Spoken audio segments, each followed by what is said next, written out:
Hello and welcome to Critical Political Thinking. My name is Camasso, and it's been a while since we have sat down and gone over what's really happening in our country. So we've decided, rather than do individual videos, we would take a few topics, put them all into one large video. So kick back, relax. If a topic doesn't pertain to you, flip forward to the next. We'll be using the scrollers at the bottom.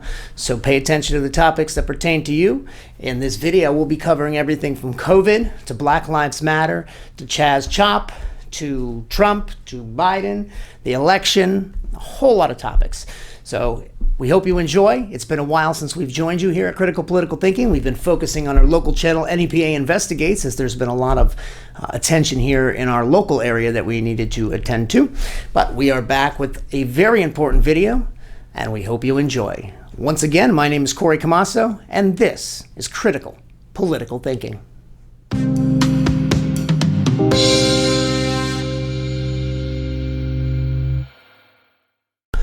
Hello and welcome to Critical Political Thinking. My name is Camasso, and today we're going to be covering a ton of topics and just about everything that's going on in our amazing country. So first, we're going to kick things off with the one thing that has closed our country for the last month, and that would be COVID.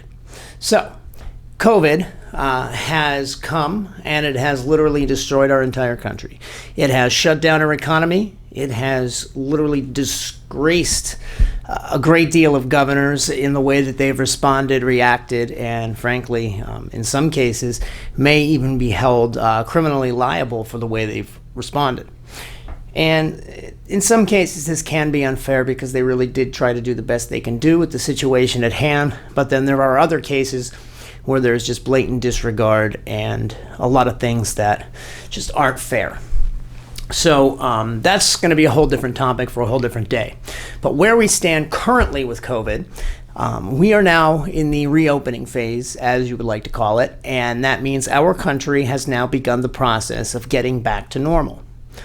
With that said, there is the understanding that there should be an uptick because of the new interactions, the fact that people are coming out of their house asymptomatics, which can be carriers of the virus, not as much as asymptomatic apparently, but still carriers nonetheless. And what we are finding is something that scared me initially enough that I was going to do a video just about that. Instead, what we located was between June 8th and June 20th. We had literally the same giant spike that we had when this all started back from March 28th through April 4th. And that really scared me. And then I noticed another pattern, and that pattern started to emerge, and it's actually at a decline. And that decline went down, slight uptick, and then decline. Slight uptick, then decline. And what that means is it's basically what we saw moving through the virus once we already had our initial blast. And that means that it is standard movement of the virus, something that we couldn't control even with social distancing and mitigation efforts. So if we're able to maintain that level while reopening and more people going out, more people doing the things that are necessary, that means that the virus in itself is actually depleting, because had we continued social distancing, those numbers would be lower. So that means that, or the fact that social distancing and staying home did absolutely nothing, but I'd like to think the other. So that means that since June 20th, which clearly is only 3 days, but we've been at a pretty good decline. And that has been, at least since Pennsylvania has substantially opened, several other states have substantially opened from that point forward, and they're at decline. So that is a great thing, and that is something that we all need to understand. As states begin to reopen fully and the more things that come into play and come into action, obviously these numbers are going to increase. We are closer than we were obviously in the beginning to having a vaccine, which is a great thing. I'm not sure that everyone's going to take it. I'm not even fully comfortable that I'll be personally taking it. I don't know if any of my staff will be taking it. However, that is something that is going to be a very big topic. And this is all going to be in relation to the whole mask topic, where you have one group that says, I'm not wearing a mask, it's not good for me. And the other group that says, you have to wear a mask because you're not wearing one is bad for me. So then you have the I don't care about you, you don't care about me, the whole fight and spiel. My personal opinion on a mask is as follows, and this is what we've been trying to persuade people to understand. Your body expels air for a reason. It's because your body has finished processing that air, and it uses that air to get rid of the toxins, the problems, the carbon dioxide, everything that your body doesn't need, it expels through that breath. Now, depending on what type of your mask you're using, you're restricting that breath from leaving your body. You're holding some of those toxins and problems, and you're asking your body to continuously refilter that garbage that it's already focused on refiltering while adding more into the system. So in fact, you're technically, in a sense, depleting your immune system. So constantly wearing a mask is not a good idea. Now, should you wear a mask in public? Absolutely. When you go into a public store, you go into somewhere where you're not running really fast, you're not breathing very heavy, and you're only in there for minimal amounts of time, under 20, 15 minutes, then you should always wear a mask. Now, if you're in a store, there's 2 people in the store and no one around you, should you take off your mask? Well, chances are no, because those droplets can still remain in the air even after you leave that store, possibly land on things, so on and so forth. And that virus, if you shall have had it, will transfer. So it's highly recommended that for your sake and the safety of others, because if others see you wearing it, they too might feel inclined to wear theirs. The more you wear your mask, the better off you'll be for everyone around you. Do not wear that mask when you don't have to wear that mask. Do not wear that mask at home. Do not wear that mask outside. Outside, there's a lot more air, a lot more circulation. You should be okay. When you go dining, if there's an outdoor option, highly recommended to take the outdoor option. Indoor dining is, in my opinion, reserved for those that have already caught the virus, for those who are not weak, are not immune deficient, are not elderly or high-risk patients. You can go back and start living your life. We're not saying to do that, but what you need to understand is this is a very serious virus. It's not a hoax, as many people have really hoped that we would go out and say it was and try and chase this conspiracy theory. It's really not. 2,390,000 people have caught this virus. That's a little over, about 2.5 times the people that had the regular influenza last year. So that's pretty bad, 2.5 times, okay? And then you've got to realize 123,000 people passed away. That's 40,000. That's 1.5 times more than passed away last year. That's a big number.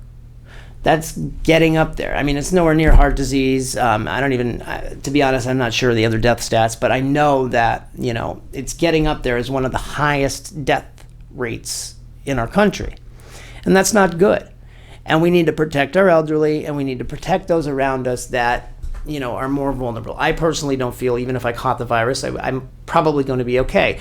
Most people watching my video from my age are probably going to be okay. But what you need to understand is the people that you love around you may not, and that is who that mask is for. Don't wear it when you don't have to. Don't wear it when you're doing things around, people your age if you don't feel comfortable wearing it. But try to take care of those around you, just like you'd open a door for an elderly person. It's the same thing as wearing a mask.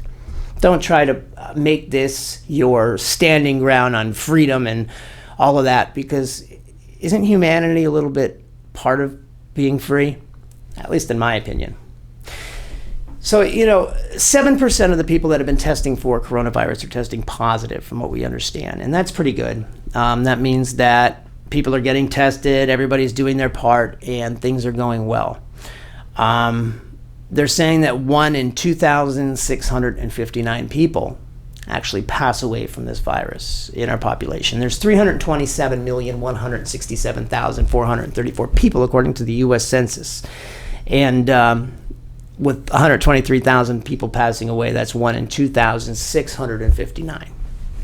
And that is less than 1% of America that has only caught this virus so far, if you think about it.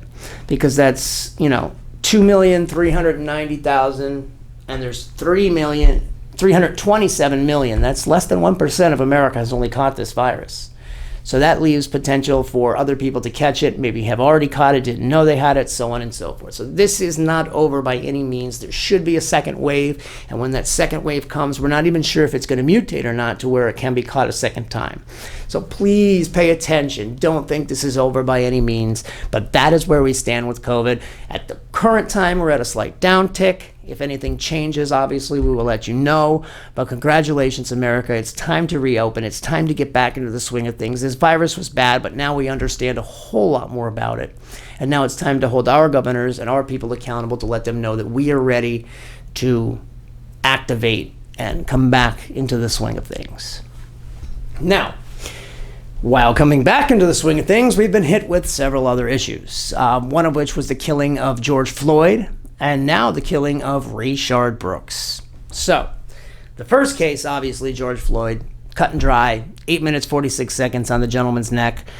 Officer Derek Chauvin deserves everything he has coming to him, as do the other 4 officers. Actually, in my opinion, they actually deserve a little bit more. They stood there, they watched, they did absolutely nothing. That could be the most inhumane thing I may have ever seen, and I have absolutely no respect for officers like that. But it's very important to understand that while that was 4 officers, and the 4 officers that happened to respond, so on and so forth, that's their department. I can assure you that every police department is not the same. I can assure you that depending on the chief, depending on the structure, depending on who is involved, most police departments are filled with amazing people. And that is why our country is still together. That is why when you call 911, you have somebody respond. That is why people still call 911. That is why you see police officers almost every day of your life, depending on where you live. And that is fantastic. And they're doing a wonderful job. They're putting their lives on the line day in and day out. However, just like at your job, just like at your friend's job, there's always an asshole.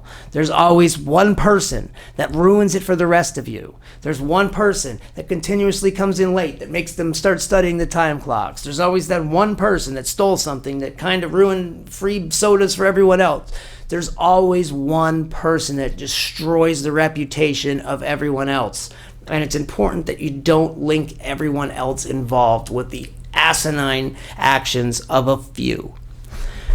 Our people in blue deserve as much respect as they possibly can have now more than ever, especially dealing with what they're dealing with, because they are allowing the blacks, to, rightfully so, to take out their rage and to allow them to continue to do these protests, so on and so forth. They are really, really crossing the line for you. And you need to understand that they're not as bad as they're being made out to be. There are bad actors in every set of people, and we need to know that.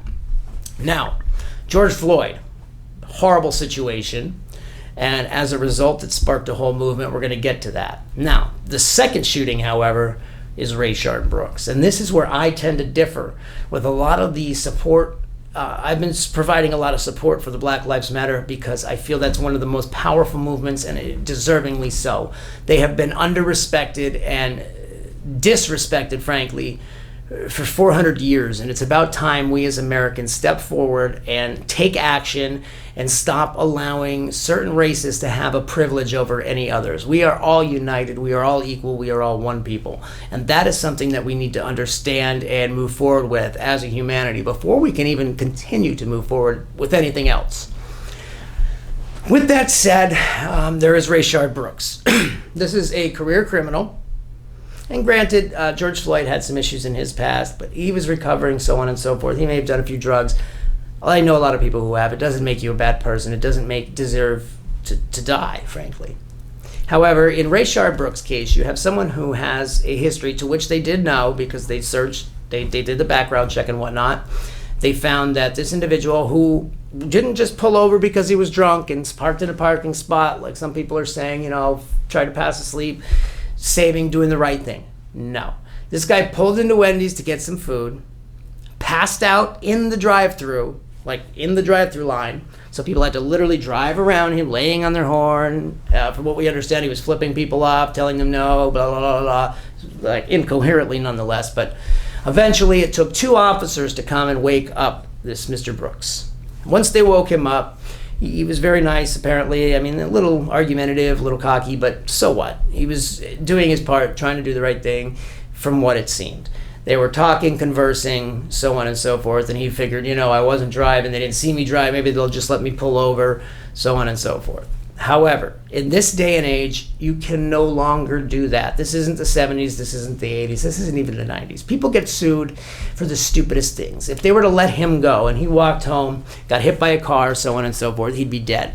They obviously can't drive him home because that's an insurance purpose, and you can't put somebody in the car unless they're being taken for questioning, so on and so forth. That's a whole different story. So that leaves them with either A, calling a relative to come and get him, moving the car, having it towed, this, that, and the other thing, or doing what they needed to do because of his past. So all of that had to have been eliminated for the simple fact that he was on parole. When you are on bail or parole, that simply means you are not allowed to commit any crime.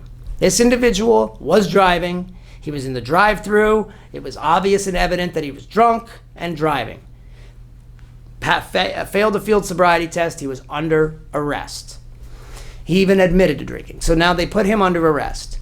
The second they attempted to put those handcuffs on him, because remember, they couldn't drive him home. He was on bail, parole. He had to be arrested. The second they attempted to put those cuffs on him, that is where this criminal, frankly, I don't think he deserved to die, but we have to understand the options and we'll get there. So he then began to fight with the officers. He fought pretty well, giving one officer a concussion, stepping on him, I believe they said, and the other officer knocking him to his ground and wrestling his taser off of him. Keeping in mind, we are in Georgia. 1 week before, they ruled in against the police that a taser was a deadly weapon, and he was in trouble as a result.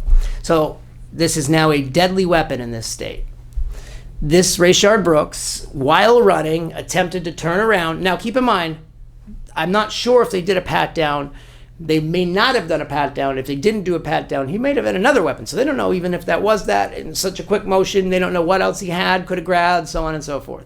Now, if they did pat him down already, then I apologize. That's not the case. It was the taser, still a deadly weapon. He turned. The second he turned to try and fire that weapon, you can't tell when somebody's turning whether or not they're going to continuously turn all the way around or if, they're just turning and firing and then going to turn back. You don't know.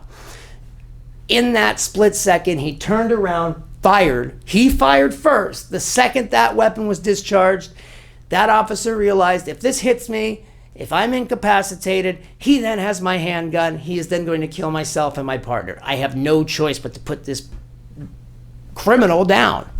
And that is exactly what happened. Now, the district attorney jumped the gun and filed murder charges on this, felony murder charges on this officer. There's good and bad to that. Good, because obviously the officer is never going to be convicted of felony murder. There was no chance that was felony murder. No jury trial, no jury in their right mind is going to convict that individual anonymously or unanimously. It's not going to happen. Not going to happen. I promise you this. So if you wanted to get him for something, if you wanted to get him for, negligent homicide, this, that, or the other thing, so be it. And then he would have at least done some kind of time, and at least you would have gotten some kind of repercussions. By them jumping the gun, trying to appease the crowd, they just screwed up this whole trial, and he is going to walk. Mark my words. So that's where we stand with that. So that's going to lead to more riots, more issues down the road. That's going to happen. There's not much we can do about that. But where it brings us now is the beginning of the protest, the Black Lives Matter, all of those movements and whatnot. They are great movements. They have perfect purpose. They need to stop the crap. They need to stop allowing police to use certain racist actions to pull people over, to follow them in stores. It's got to stop. It's not fair, it's not right, and you can't keep continuously judging books by their covers. There's so many studies of how unfair and unjust this treatment is. When will they finally get a chance to make this part of their training and make it a punishable offense to where they'll be removed from the force for any type of racial profiling? If they can't prove that the reason they pulled them over wasn't anything but their color and valid reason for that, they should be punished. and rightfully so. Now, they need to understand that during these protests and rallies, there has to be a list of demands. There has to be a list of rules and regulations that need to be pursued. And with that said, they're starting to formulate that. However, they have now focused on statues and history and historical figures. Rather than focusing on the future and the things that changing will make a difference, they're trying to focus on immovable objects that they're now offended by, that have been there for our entire lives, and now all of a sudden our history is now offensive. And while parts of our history may be offensive, it never gives you the right to remove our history. We are who we are because of where we came from. Whether you like it or not, it's how we got here. The only thing you could do is change the future and possibly get yourself a statue, possibly make a movement that is statue worthy. But at the time, that is what was statue worthy. And while, yes, he was a slave owner, yes, he did bad things in today's time, at that time, it wasn't bad. It's almost like trying to punish a baby for a crime. You can't do it. The baby does not understand. It was an accepted thing at the time. It wasn't something that was wrong. You didn't know any different. You know, like if you tell someone murder is okay, they kill someone, and then 10 years later you tell them, oh no, it's not right now. You can't just punish them for that. And that's technically what you're doing. You're punishing that individual and his history and his heritage as a direct result of not properly training the individual. And I just don't see how that's a right thing as far as the desecration, the dismantling, so on and so forth. Now, if you're offended by something, then rightfully so, you shouldn't have to look at it every day. And rightfully so, it should be moved to somewhere where that history can be preserved and added to. You know, put an additional plaque on that statue to say, while this person did this, at the time, while accepted, he was this, this, and this, which these days is not accepted, wasn't accepted, and we would not have given him the level of heritage that he now has. However, he still deserves to have that, as it is still part of our heritage. It is so important that we never forget our history and learn from our history and use that to formulate our future. If we don't do that the right way and we forget the things that are most important to us, we will never find a way to successfully build a proper future. It just can't happen. We must learn from our mistakes or we'll continuously make them. You know, adding that to that statue that, you know, he was a slave owner, this, that, and the other thing is now remembrance that, you know, that was accepted at that time and it was horrible. And that's the only reason that that guy isn't black, is because of the fact that they weren't allowed. Make it known why your part of your heritage isn't there. And it should have been, rightfully so, and will continue to be from this point forward. But it doesn't give you the right to remove it or destroy it. That's someone else's property. And rightfully, you deserve to be prosecuted. But now let's do a math. How many statues have been destroyed? Okay? And now how many people have been prosecuted? You're telling me that there were no cameras on any of these statues. There's no way for them to identify or pursue like they're doing with the Wendy's crime? Are you kidding me? How is this something that's even possible? You know, you have, I mean, it's even leading to more Jussie Smollett syndrome. And I call it Jussie Smollett syndrome, and I'll get yelled at for it, I'm sure, but it's frankly what it is. It's when somebody sees a movement or a problem and jumps on and makes something up to become part of it. Just like Jussie Smollett did when he said he was beat. He had nothing done to him. He just made it all up so he can get some attention and bolster his career. Well, guess what? Bubba Wallace has done it himself. He has gone and he has, I don't know if he necessarily staged it, but it's a hoax, a proven hoax. It has been released on Fox and several other major networks that it was a hoax. So all of this NASCAR sorrow and apologies and all this other thing, not necessary. You know, they sent 15 FBI agents to NASCAR's racetrack to basically examine this and found not one shred of evidence, not one piece of proof, no photograph. You don't think that in today's social media they would have taken a picture of this news? Nothing, huh? So basically 15 agents, right? You send 15 agents to handle this Black Lives Matter racist action. Okay? Then you have Chaz, where you have somebody being raped, 3 people being shot, and now you've got almost every business within a 6-block radius begging for police assistance, being robbed, smashed, vandaled, broken. But they can send 15 agents to investigate a hoax. Sounds pretty liberal to me, that wonderful liberal FBI. And you wonder why they went after Trump. Now I'm going to try and keep this unbiased, but it's factual. I can't break fact. So now you have Chaz, Chop, whatever you want to call it. This is fantastic. 6 square blocks in a liberal mayor town of Seattle, an extremely liberal mayor, may I add you, that literally they have taken over. They barricaded it off. They said, we don't want any police here. We don't want any of your officials, title. None of those people could come in here. We're going to jail ourselves. We're going to monitor ourselves. We're going to grow our own food by putting down pieces of cardboard and throwing seeds on top and praying to God. We're going to have drum circles. We're going to have our own medics and herbal healing. But, now what? Oh no. 3 shootings. Rape. No cops in sight. What happens? Now what do?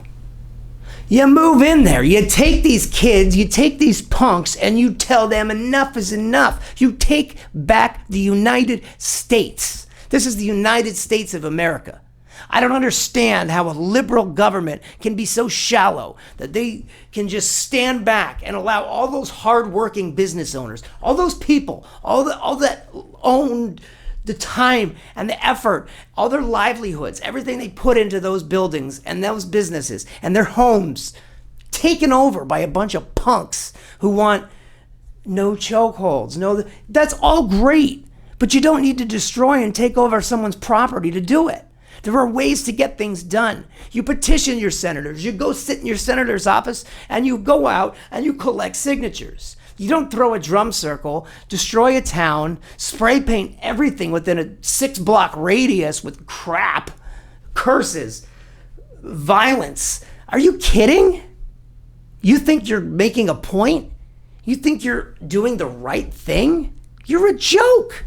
Everyone in Chaz is a joke. You are the laughingstock of the country, and so is the mayor of Seattle. The police chief is standing there with a stack of police reports. I need to get in there. I need to take my police station back. The mayor, well, we have to do it strategically. These kids deserve to protest. No, they deserve to protest. They deserve to go on Capitol Hill and march. They deserve to go onto the, the city halls, all that, and march. But at nighttime, they go home.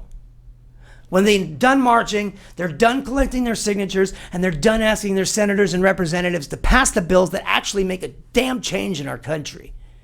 But now you're starting to secede to these people. You're starting to give in by removing these statutes, adding these no chokeholds.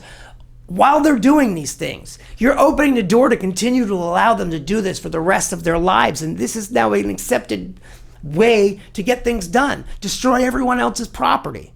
Are you kidding me? This is what you're doing? This is the liberal way? And you want me to be bipartisan, or I keep saying the wrong word.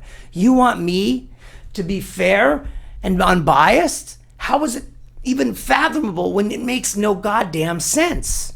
I can't. Oregon, thank God, they tried to do this there. And in one night, the police moved in and said, get your asses home. Go get a job. Businesses are opening back up. Life is resuming. Get back and do things the right way. This is nonsense. And now it's more than a time than ever. Because here it is. Let me flash it on the screen. It's elections. So who do we have for elections 2020? Donald Trump, Joe Biden. Donald Trump, 74-year-old. We all know Donald Trump. He is our current president. While he may be rude, he may be crass, he may be kind of an ass, he is still our president, and we still must respect the office, and we still must respect everything about it. Now, while you may not agree with what he does, you may not agree with the way he does it, let's go over the policies. Let's create this unbiased platform for you to understand who the two candidates are, and keeping in mind, the status of our country, the way things are going, and what we need now. We need to rebuild our economy. We need to strengthen our police forces, Second Amendment, so on and so forth, to make sure this doesn't happen again. We need to ensure that our borders are safe and protected from criminals, because right now we're vulnerable. Right now is the time for a terror attack, because guess what? We're paying attention to everything else. So, it's something else to think about. But here we go. So we have Donald Trump. 74-year-old. He'll be 74 at the time of the election, as he just turned 74. He is obviously against the removal of the statues. He wants to initiate a actual fine with jail terms for the destruction of our history. And that is, in my opinion, not such a bad idea. Because if you do it the right way, and you have it removed, and you have it put in a museum, or even if you have it destroyed and you did it the legal way, so be it.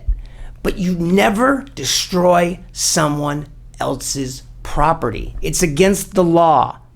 There are laws in this country, and you must follow them. There is no such thing as anarchy, or else we do not have the democracy of America. Trust me. So then you have the climate for Donald Trump, which while he believes in climate change, so on and so forth, he's not very active, and he has pulled a lot of the funding from the climate research and put it into other things such as Space Force, so on and so forth, which is, sad to say, the only option for humanity to continue if the sun were to burn out, something were to happen, asteroid. Space is our only option. So while it sounds like a stupid thing, it's just as far-fetched as saving the planet from global warming and all that, the other things, when we are as far advanced as we are, because we're not going to be able to stop every other country. We can stop the United States and do our part, but unless the rest of the world partakes, we're just going to lose ourselves, and we're going to fall so far behind the rest of the world that it's not going to matter, and the world's going to go to hell far before, pollution's going to be the cause. So then we have the economy. Obviously, Donald Trump has built one of the strongest economies our country has ever seen. The stock market was at record levels almost the entire time he was in presidency, with the exception of the COVID. And COVID was, while it says, a very bad thing, as long as we kept our country closed, that was a more liberal push, and I think that our economy would be in much better places than it was. I think we'd still be growing had the COVID not hit, and I think that the economy can recover if the current presidency is allowed to continue to operate and rebuild what we already saw was capable of building in the first place. But obviously with the other candidate, it's an unproven record. 3 times he ran for president, not once did he get that. All right, so now we have, let's see here, pro-Second Amendment. Obviously, Donald Trump is obviously pro-Second Amendment, believes in guns, believes in the ability to carry them, and he believes in your right to have a firearm and protect yourselves, and the ability to rise against tyranny and all this other stuff. Because guess what? We never thought it would happen. But look at Seattle. All right, and then you have immigration, where we all already know Donald Trump's ideas on that. He's building a wall. He doesn't want it. He does not want the Mexicans to come on in here illegally. He wants to come in the legal way, the right way, the fair way. This way, our entire country is balanced, and we're able to operate and properly address, jobs and unemployment and welfare and all those situations. And we're not stuck, with sanctuary cities and DACA and all these people that now basically we're paying for, and they haven't paid into the system because they didn't go through the right way. Now we have Joe Biden, the other candidate. Now, he's going to be 77 at the time of the election, but probably like a week and a half later, he'll be 78, which would be the age of Donald Trump at the end of his second term. Joe Biden, for his first term, would be coming in at 78, which is a very old age to start a presidency. And his age is already showing. Now, do I think Joe's a great guy? Absolutely. Do I think he's a good presidential candidate? In the past, possibly. Against Donald Trump, possibly. But I feel that as far as health and as far as personality and persona, I think that Donald Trump obviously has his downsides, but in a sense also has his positives. While we may think he's an ass, most other countries are frankly necessarily afraid of him. I mean, if you look at the perception of him in other countries, it's not nearly as bad as it is in our own, and I think that is shocking. Obviously, Joe is for the removal of the statues. He doesn't think they need to be there. He thinks they can be put somewhere else, and he is really trying to push for that black vote. I'm not even necessarily sure that's necessarily his true opinions, because in the past he's always spoke very highly of Columbus, spoke very highly of, FDR and all those guys. And these are the statues that people are targeting. So it's kind of hypocritical, but we'll find out more about that. Climate, this is where it starts to get scary.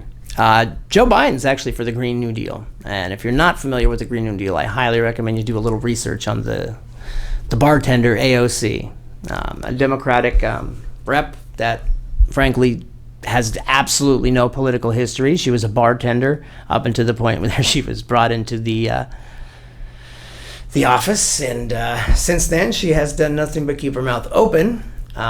She has orchestrated what's called the Green New Deal, where she wants to get rid of all gas forms within 12 years.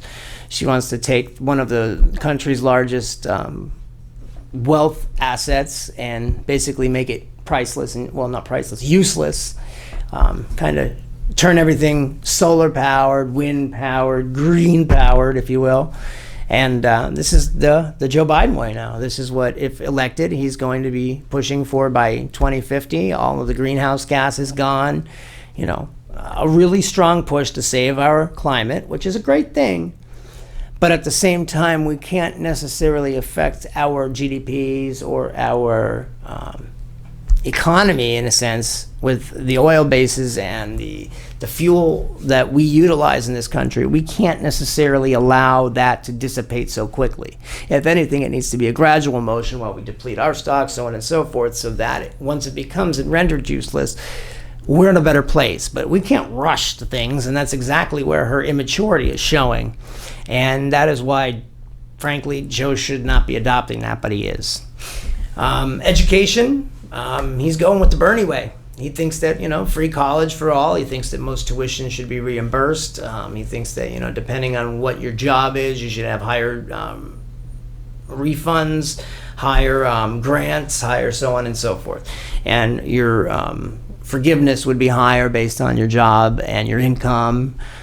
Whereas, you have the opposite, Donald Trump, who would like to do more of rather than forgiveness, he wants to do more of a restructured plan. He wants to give you more options. He wants to also, while you need to pay your debts, he wants to ensure that they're valid debts. And he also wanted to make sure that, when you're looking for, a degree and whatnot, you're properly coached. You're not getting into these high demand loans and these, frankly, expensive loans, $50,000, $100,000, $150,000 loans at the age of 18 without proper coaching.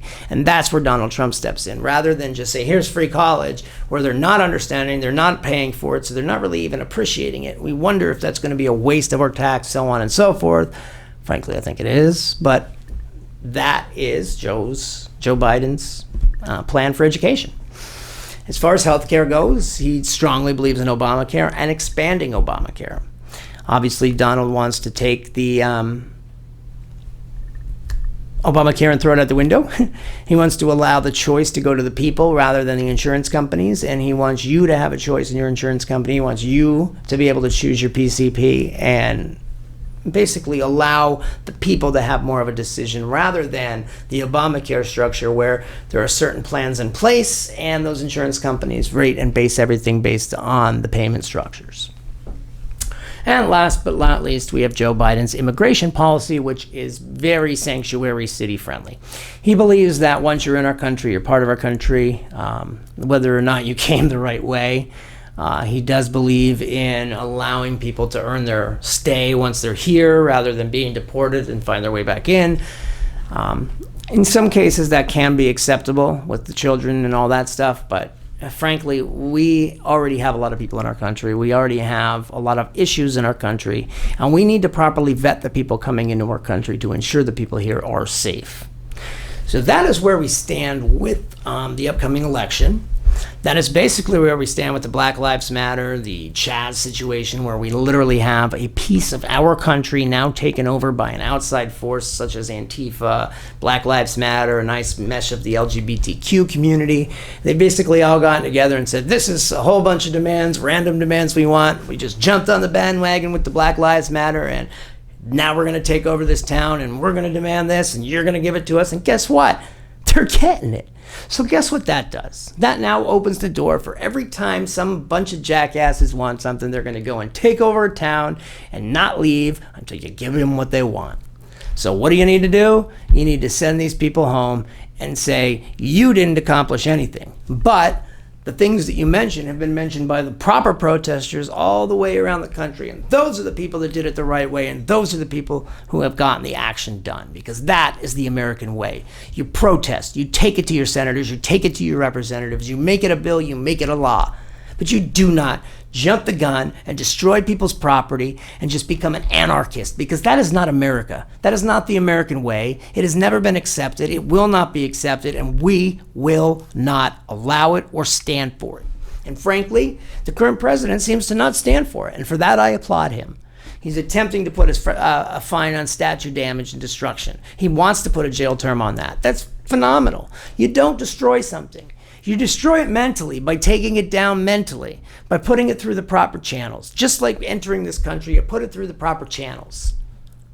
As for COVID, we did a fantastic job. Amazing job, America. We really are doing well. We have broken through the curve. We have proven that our hospital systems are substantial.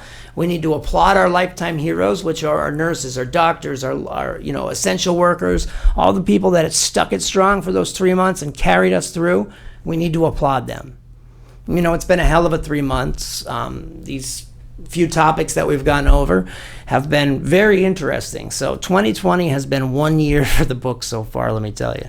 And I'm very happy that I'm back in Pennsylvania and able to provide this news for you guys and work with my crew here at N.e.p.a. Investigates in Critical Political Thinking through the Politicore News Network.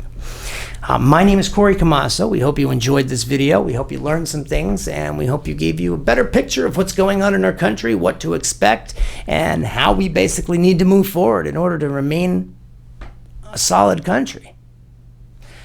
Thank you for watching. Please like, please subscribe, and please like us on Facebook as well. Our name is Critical Political Thinking. If you have any questions or comments or have an idea for an upcoming video, please shoot them below. We'll be happy to respond, and ring that notification bell so that you can be let know when we put out our next video. Thanks for watching. My name's Camasso, and this is Critical Political Thinking.